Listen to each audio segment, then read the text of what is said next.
5장 1절에서 12절입니다. 갈라디아서 5장 1절에서 12절 우리 한 절씩 교독하겠습니다. 그리스도께서 우리를 자유롭게 하려고 자유를 주셨으니 그러므로 굳건하게 서서 다시는 종의 멍에를 매지 말라.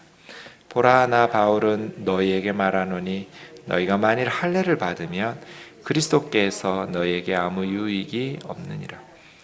내가 할례를 받는 각 사람에게 다시 증언하노니 그는 율법 전체를 행할 의무를 가진 자라. 율법 안에서 어렵다함을 얻으려 하는 너희는 그리스도에게서 끊어지고 은혜에서 떨어진 자로다. 우리가 성령으로 믿음을 따라 의의 소망을 기다리노니 그리스도 예수 안에서는 할례나 무할례나 효력이 없으되 사랑으로서 역사하는 믿음뿐이니라. 너희가 다름질을 잘하더니 누가 너희를 막아 진리를 순종하지 못하게 하더냐. 그 권면은 너희를 부르신 이에게서 난 것이 아니니라.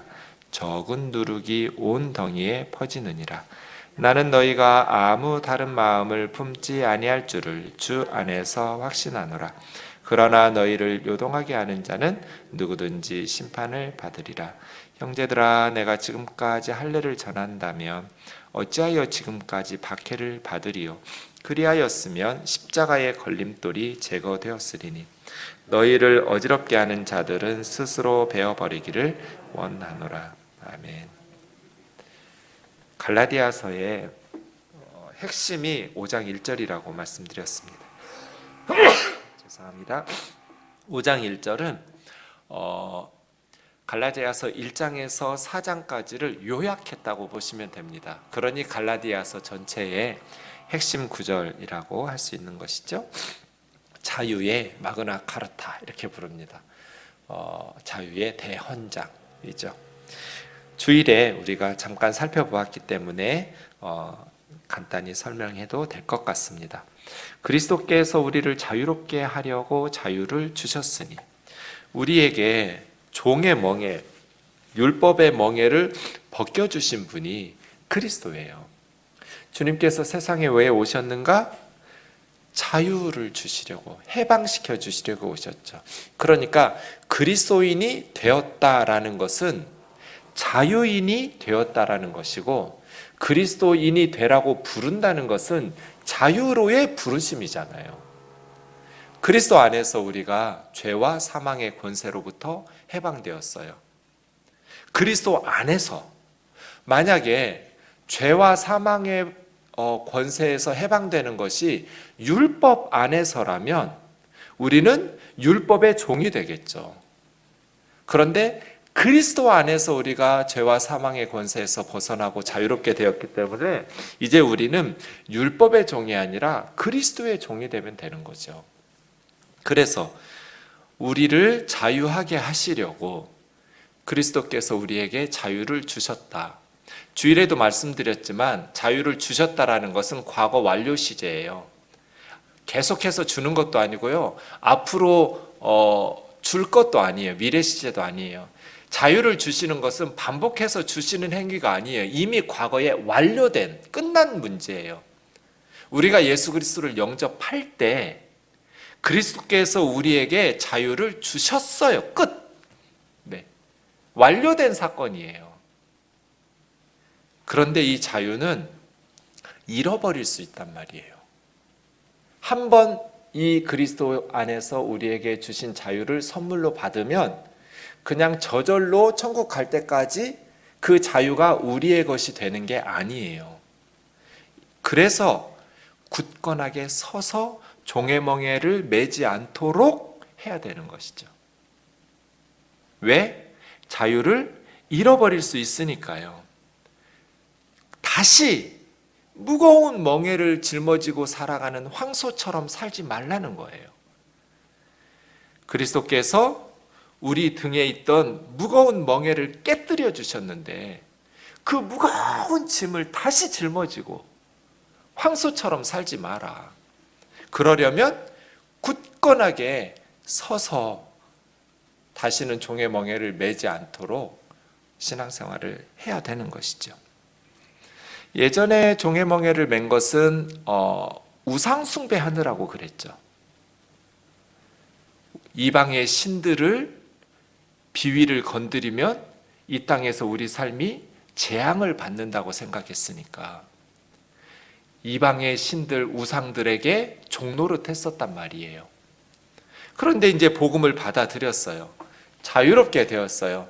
이방의 신들 우상들에게 더 이상 종노릇하지 않게 되었어요. 그런데 갈라디아 지역에 거짓 선생들이 들어오면서 이제 성경적, 율법적, 기독교적 종노릇과 종의 멍에가 짊어지는 것이죠. 그래서 예수님 말씀하신 것처럼 무거운 짐진 자, 수고하고 무거운 짐을 짊어지고 살아가는 자가 된 것이죠. 하나님이 주신 하나님의 법을 제대로 알지 못하니까 말이에요. 그래서 바울은 2절에서 만일 너희가 할례를 받으면, 사실은 할례라는 것은 6절에 있는 것처럼 받아도 그만 안 받아도 그만이에요. 할례를 받았다고 해서 뭐 크게 잘못될 것도 없어요. 그런데 2절에서 할례를 받으면이라는 것은 앞에 생략된 문장의 흐름상 생략된 말이 있어요. 할례를 받지 않으면 구원을 받을 수 없다고 생각하면서 할례를 받으면, 지금 하나님의 교회라고 하는 안상홍 증인회에는 유월절을 지키지 않으면 구원받을 수 없다고 가르쳐요.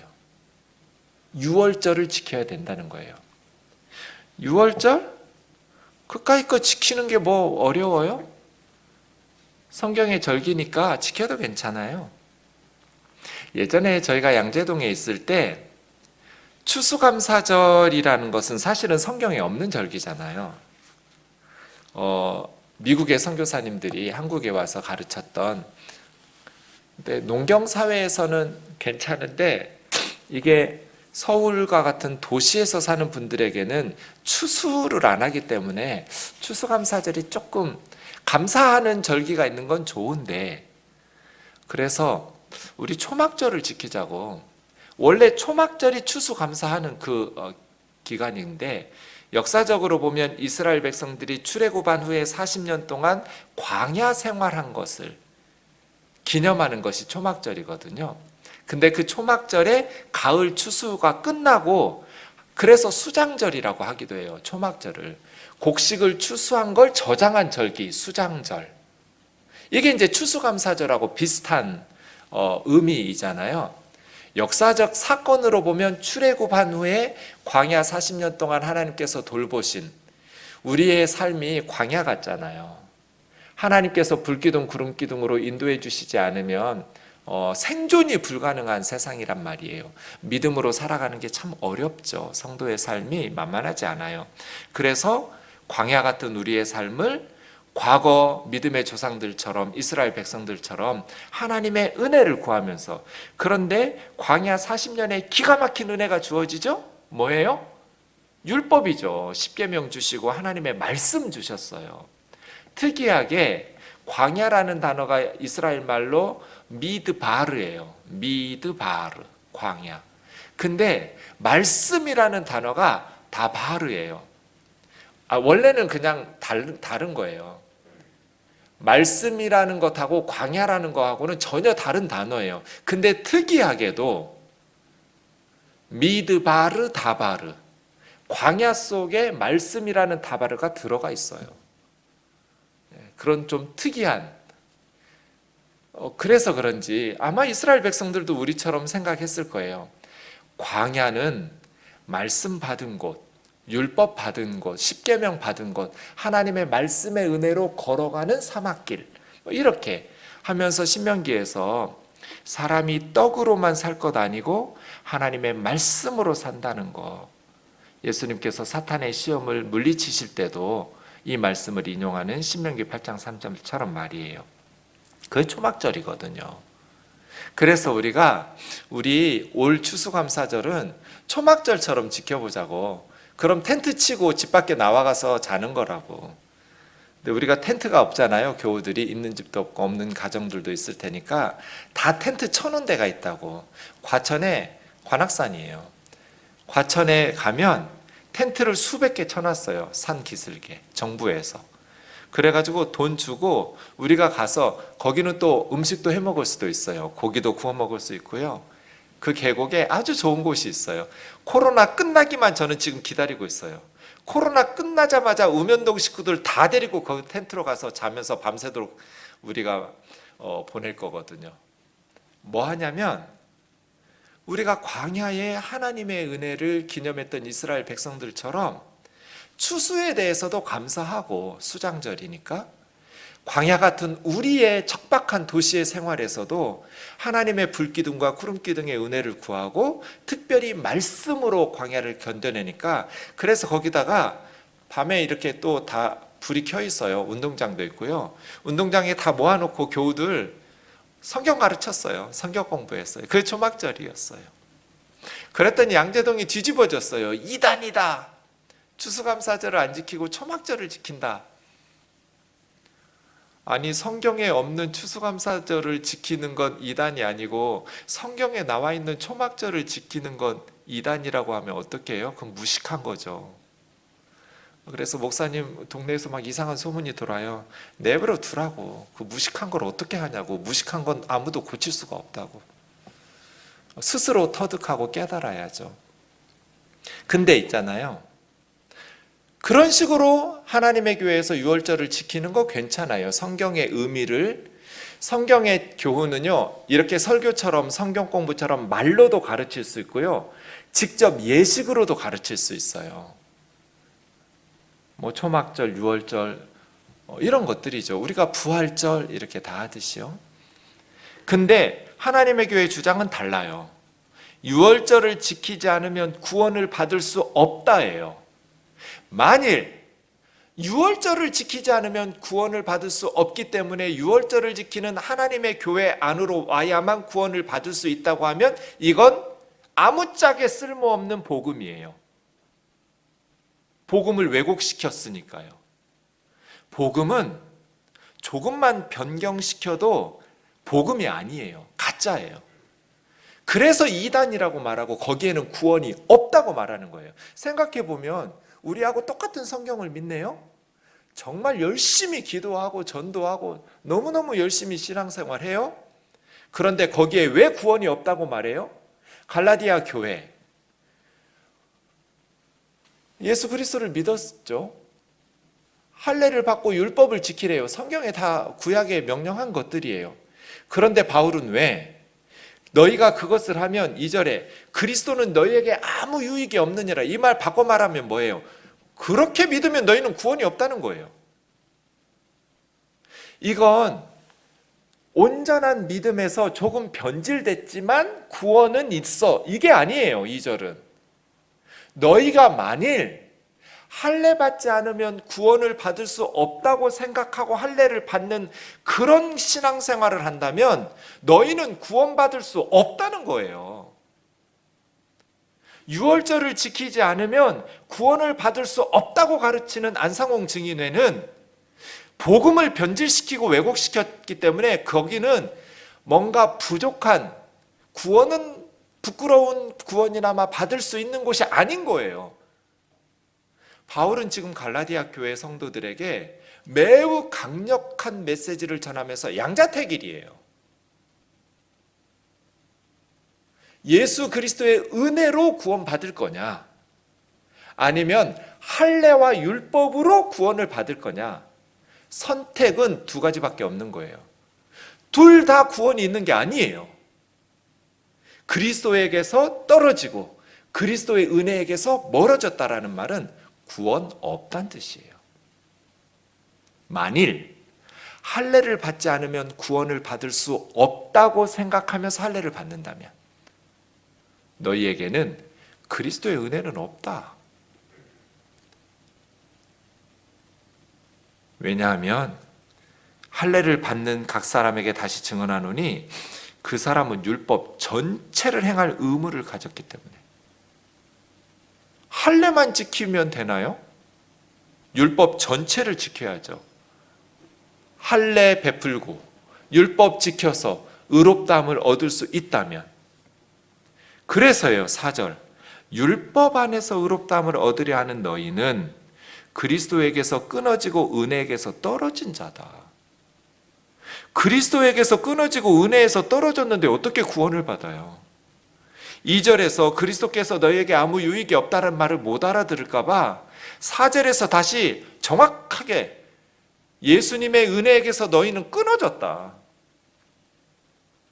할례 받는 거 아무것도 아니에요. 율법 지키는 거, 음식 골라 먹고 절기 지키고 뭐 그래도 괜찮아요. 그런데 그렇게 해야만 구원을 받을 수 있다고 가르치면서 할례를 받고 율법을 지킨다면, 신앙의 교훈을 위해서, 영적인 유익을 위해서 유월절을 지키고 초막절을 지키고 뭐 오순절을 지키고, 물론 우리는 이제 예수 그리스도 안에서 복음적으로 지키죠. 그래서 유월절은 어떻게 지켜요? 그때 주님이 십자가를 지시고 사흘 만에 부활하셨으니까 우리가 부활절로 지키죠. 고난주간으로 유월절 지켜요. 유월절 어린 양의 핵심의 성취가 십자가의 어린 양이신 예수 그리스도니까요. 그 짐승의 피 뿌려가지고 죽음의 사자가 넘어가고 구원받는 게 아니라 어린 양의 피, 보배로운 우리 주 예수 그리스도의 보혈로, 그 피로 우리가 죄사함 받고 하나님의 자녀 되는 것이니까 그렇게 유월절 지키는 거죠. 오순절에 성령님이 강림하셨으니까 우리는 성령 강림절로 지키죠. 초막절은 주님께서 다시 오실 것을 기대하는 거거든요, 사실은.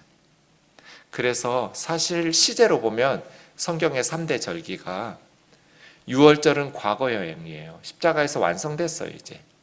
오순절은 현재형이에요. 지금 우리는 성령 충만해야 돼요. 초막절은 미래형이에요. 장차 하나님의 장막이 우리 하나님의 백성들과 함께 거하는, 이게 초막이거든요. 하나님이 함께 사는 집. 네. 그래서 절기들이 우리에게 주는 영적 교훈들이 있어요. 그 영적 유익을 위해서 절기를 지킨다면 오케이, 좋죠. 그런데 그걸 지키지 않으면 구원을 받을 수 없다라고 말하면 그리스도에게서 끊어지는 거죠. 자유가 아니라 이제는 율법의 종이 되고 성경적 노예, 기독교적 노예가 되는 것이죠. 그래서 우리의 삶에 이러한 어리석음이 범하지 않도록 기다리라는 거예요. 제가 지난 시간에 말씀드린 것처럼 기독교적 노예됨은 세 가지 영역에서 벌어져요. 시간, 주일 성수, 막 주일만 거룩한 줄 알고. 맞아요. 주일은 거룩해요. 하나님이 분리해 놨어요. 주님이 부활하신 기념하는 날이니까요. 그런데 그거 지키지 않으면 하나님 기뻐하시지 않고 벌받고 저주받고, 그래서 이런 고민을 하는 거예요. 문일성 집사님이라고 해마다 우리가 우즈베키스탄 같이 단기 선교 갔던 종로에 있는 숭인교회 안수 집사님이셨는데 정말 진짜 제가 존경하는 그리스도인이에요. 목사보다 나은 사람들이 종종 있는데 그분 그런 분이에요. 진짜 주님 사랑하고 1년에 한 번 있는 여름 휴가를 해마다 단기 선교를 쏟아붓는, 그때마다 자기 돈을 다 쏟아 부어가지고 선교지에 그렇게 지극정성으로 선교하는. 근데 교회에서 덜컥 피택 장로가 되었네요. 장로로 선출이 되었어요. 고민하면서 저를 찾아왔어요. 목사님, 제가 이번에 장로가 됐는데 어떻게 해야 됩니까? 둘 중 하나를 선택해야 될 것 같은 거예요. 장로를 못한다고 하든지 교회에다가, 장로를 하려면 내 직업을 바꿔야 되는 거예요. 왜냐하면 이분의 직업은 비행기를 정비하는 항공사 캐세이 퍼시픽이라는 이 항공사의 정비공이에요. 항공대학교를 졸업해서 비행기 수리하는, 정비하는. 근데 팀으로 딱 비행기가 도착하면 들어가서 자기가 팀장인데 그 비행기를 수리해주고 점검해줘야 비행기가 안전하게 이륙할 수 있는 거잖아요. 근데 항공사는 주일에 출근해야 된단 말이에요. 안수집사 때까지는 그래도 내가 주일에 예배 못 드리고 출근하는 게 그래도 괜찮은데, 이제 장로가 돼가지고 주일 예배도 못 드리고 주일 성수를 못 하는데, 목사님, 그러니까 이분은 둘 중 하나를 선택하려고 온 거예요. 장로직을 반납해야 됩니까? 아니면 내가 직업을 다른 걸로 바꿔야 됩니까? 제가 뭐라고 대답했을까요? 집사님 같은 분이 당회에 들어가야 됩니다. 집사님은 꼭 장로님이 되셔야 됩니다. 진짜 좋은 분이거든요. 교회 사랑하고 선교 열심히 하고 그리고 겸손해요. 그리고 집사님 같은 분이 그곳에 있어야 됩니다. 항공사에.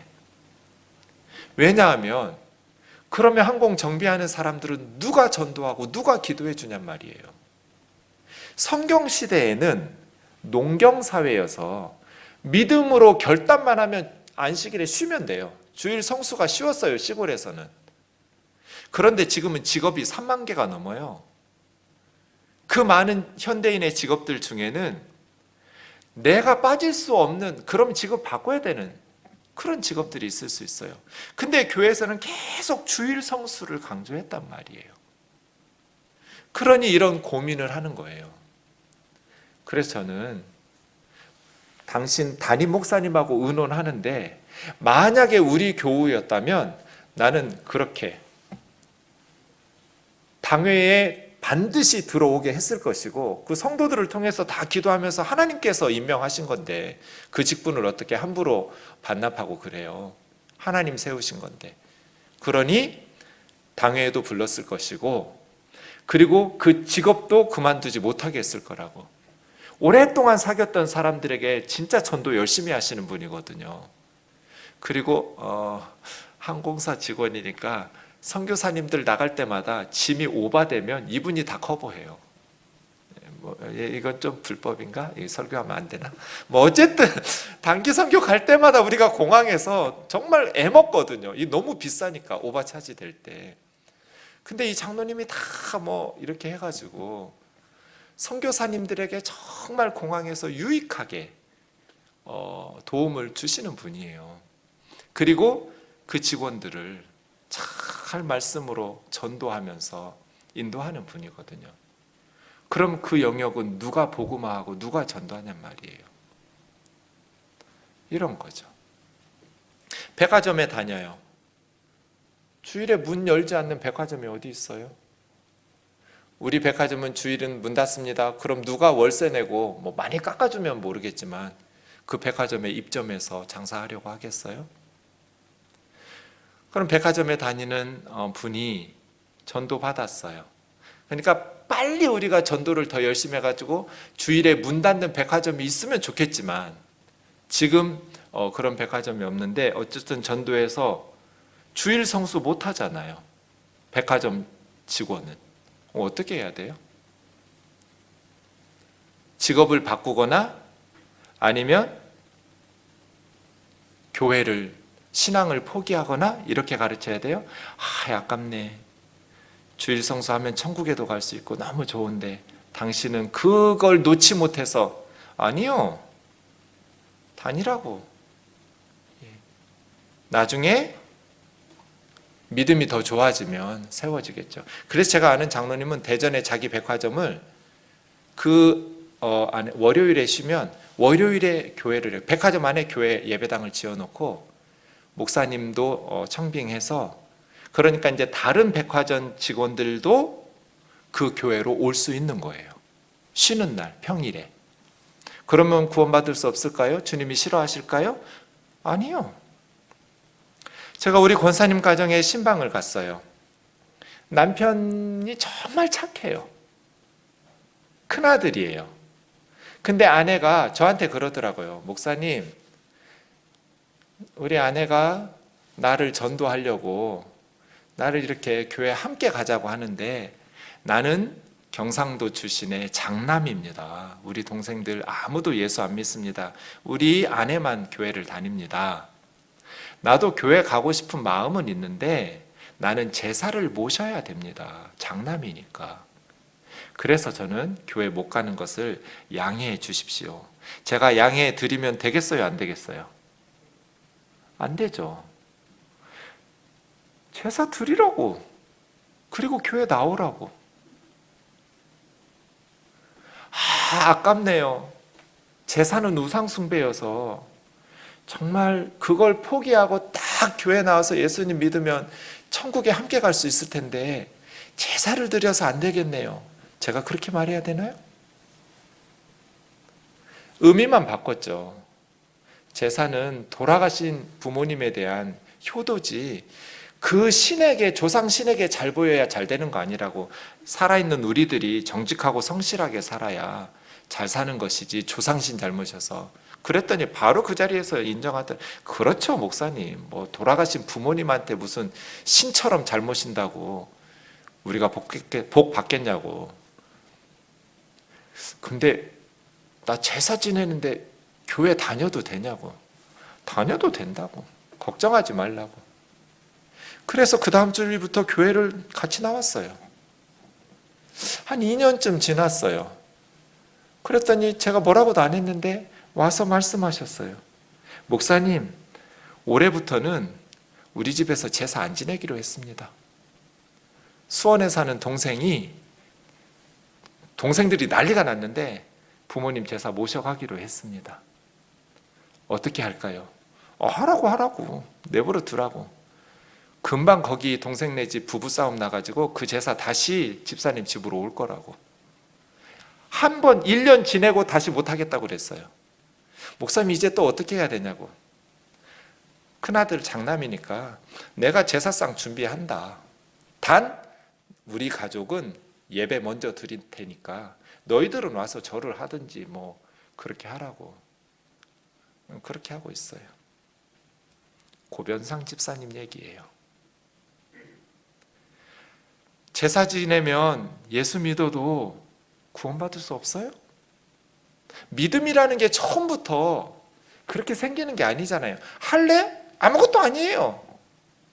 근데 처음부터 할례 받겠다고 결단하는 믿음을 가진 갈라디아 사람이 몇 명이나 될까요? 목숨 걸어야 되는데. 그러니까 유대인들에게 복음을 전할 때 할례는 아무 문제도 안 돼요. 이미 태어날 때 부모님이 다 할례를 베푸니까. 이방인 선교사로서 사도 바울의 선교지에서 할례 받지 않으면 구원받을 수 없다고 하면 엄청난 전도의 걸림돌이에요.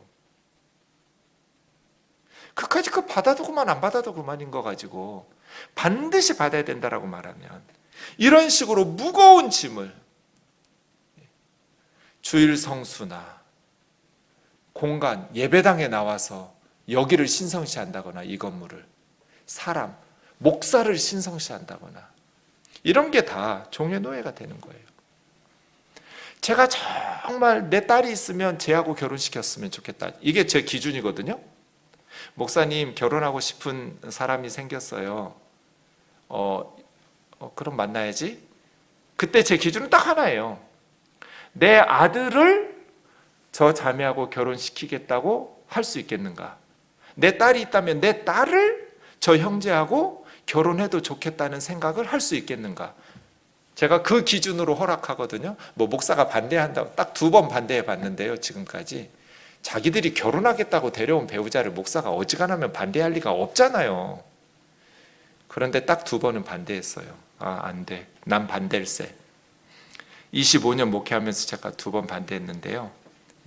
어떤 전도사하고 결혼한다길래 그 전도사는 아니야. 근데 둘 다 불행하게 됐어요. 이혼했어요. 제가 반대했던 2 자매들은. 너무 가슴 아픈데 어쨌든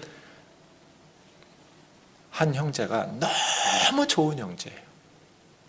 진짜 내 딸이 있으면 너 반드시 쟤하고 결혼했으면 좋겠다 이렇게 말하고 싶은, 착하고 실력 있고 믿음 끝내주고요, 성품 너무 좋고요, 애가 그냥 나사 빠진 애 같이 걔가 트러블을 일으키는 거 본 적이 없어요. 교회에서든 어디서든. 너무 온유하고 다 좋아해요. 대학 때부터 교제하던 후배가 있어요. 학교에서 만난 CC로 10년 가까이 교제했어요. 이 형제는 박사가 됐어요. 이 자매는 직장을 다니는데 이제 결혼할 때가 됐어요. 자매 가정이 장로님과 권사님 부부예요. 허락을 안 해요. 왜 허락을 안 하는가? 이 장로님 권사님이 전도할 때부터, 초신자 때부터 기도받았던 여전도사님이 계셔요. 그러니까 이제 갔을 거잖아요.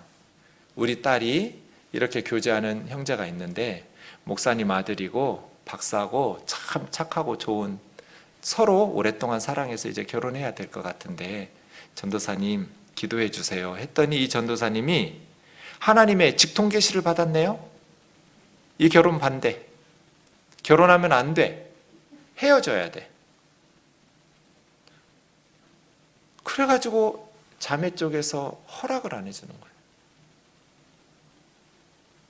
이 형제가 저한테 와서 울면서 목사님, 우리 하나님이 왜 그랬을까요? 예수를 안 믿나, 성품이 안 좋나, 뭐 실력이 없냐, 나무랄 게 없어요. 둘이 오랫동안 겪어봐서 사랑하고 뭐 숨길 것도 없고요. 왜 반대? 우리 하나님이 왜 반대하셨을까요? 제가 뭐라고 했을까요? 하나님이 반대하신 게 아니다. 그 미친 할머니가 반대하는 거다. 장로식이나 돼가지고, 권사식이나 돼가지고 그렇게 사람의 종노릇하면서 자기 뜻대로 성경적 판단을 내리지 못해가지고 그렇게 자식 가슴에 대못을 받고 지금까지 아이들이 혼자 살아요. 이제 50 다 되는데 얼마나 상처를 받았는지. 사람의 종노릇하는 성도들이 너무 많아요. 목사의 무당화, 이게 한국교회를 심각하게 병들게 하는, 제가 말씀드린 1927년 김성도 유명화에서부터 시작된 이런 신비주의적인 세주파, 거기서 나온 게 문선명이고 박태선이잖아요. 자기들이 직통계시 받아가지고 지금 이단들이 다 똑같은 수법을 써먹잖아요. 하나님의 말씀인 성경을 무시하고 기록된 성경만 하나님 말씀이 아니다, 하나님의 성령으로 주시는 하나님의 말씀도 하나님 말씀이다 하면서 자기들 마음대로 성적인 타락과 성도들을 착취하는 기독교적 종애몽의 말이에요. 구원받을 수 없다. 율법 안에서 의롭다함을 받으려고 하는 것, 율법 안에서 의롭다함을 얻으려고 한다라는 것은 이단이에요. 그럼 의롭다함은 어떻게 하는가? 5절처럼 하는 거예요. 성령 안에서 믿음을 따라 의의 소망을 기다리는 거예요. 의라는 것은 얻으려고 노력하는 것이 아니라 확신 있게 그냥 기다리면 주어지는 거예요. 여기서 소망이라는 것은 확실한 소망이에요. 그래서 여러분, 사도 바울이 어떻게 하는지 디모데후서 보세요. 4장 6절, 이제 떠날 시각이 가까웠어요. 바울이 선한 싸움 싸우고 달려갈 길 마치고 믿음을 지켰으니, 믿음 지켜야 돼요. 한 번 주어졌으니 죽을 때까지 저절로 유지되는 거 아니에요. 싸워야 되고요, 사명을 감당하면서 달려야 되고요, 믿음의 경주를 경주해야 되고 믿음을 지켜야 돼요. 하면서 이제 후로는, 그럼 이제 죽은 후겠죠? 나를 위하여 의의 면류관이 예비되어 있었음. 주 곧 의로우신 재판장이 그날에 내게 주실 것이다. 의라는 것은 의의 소망을 가지고 기다리면 돼요. 율법 안에서 의를 얻으려고 할 필요가 없어요. 이미 우리는 예수 그리스도 안에서 의가 주어졌단 말이에요. 예수 그리스도를 성령으로 믿음을 따라 의의 선물이 주어졌어요. 율법 지켜서 의를 얻으려고 노력할 필요가 없단 말이에요. 의의 면류관을 주님이 예비하고 기다리고 계신다. 우리가 지금 점점 어디로 가고 있냐면요, 의의 면류관이 예비되어 있는데 우리에게 점점 가까이 오고 있어요. 네. 제가 우리 어머니한테, 요즘 많이 아프시거든요. 그래서 엄만 좋겠어요. 아픈데 뭐가 좋아? 곧 죽으니까요. 뭐라고? 예수님 만나니까 의의 면류관을 쓸 거니까 지금까지 믿음 생활 잘하고 사명 잘 감당하고 이제 곧 주님을 만날 테니까 얼마나 행복하냐고. 나는 아직 너무 많이 남은 것 같다고. 상상만 해도 심장이 벌렁거리고 너무 좋다고. 우리 주님을 만날 생각하니까 너무너무 설레인다고. 의의 면류관은 우리를 향해서 점점 다가오고 있어요. 저 오늘 예배 끝나고 장례식 예배 갈 거거든요. 인도하러. 우리 이은숙 권사님 어머님.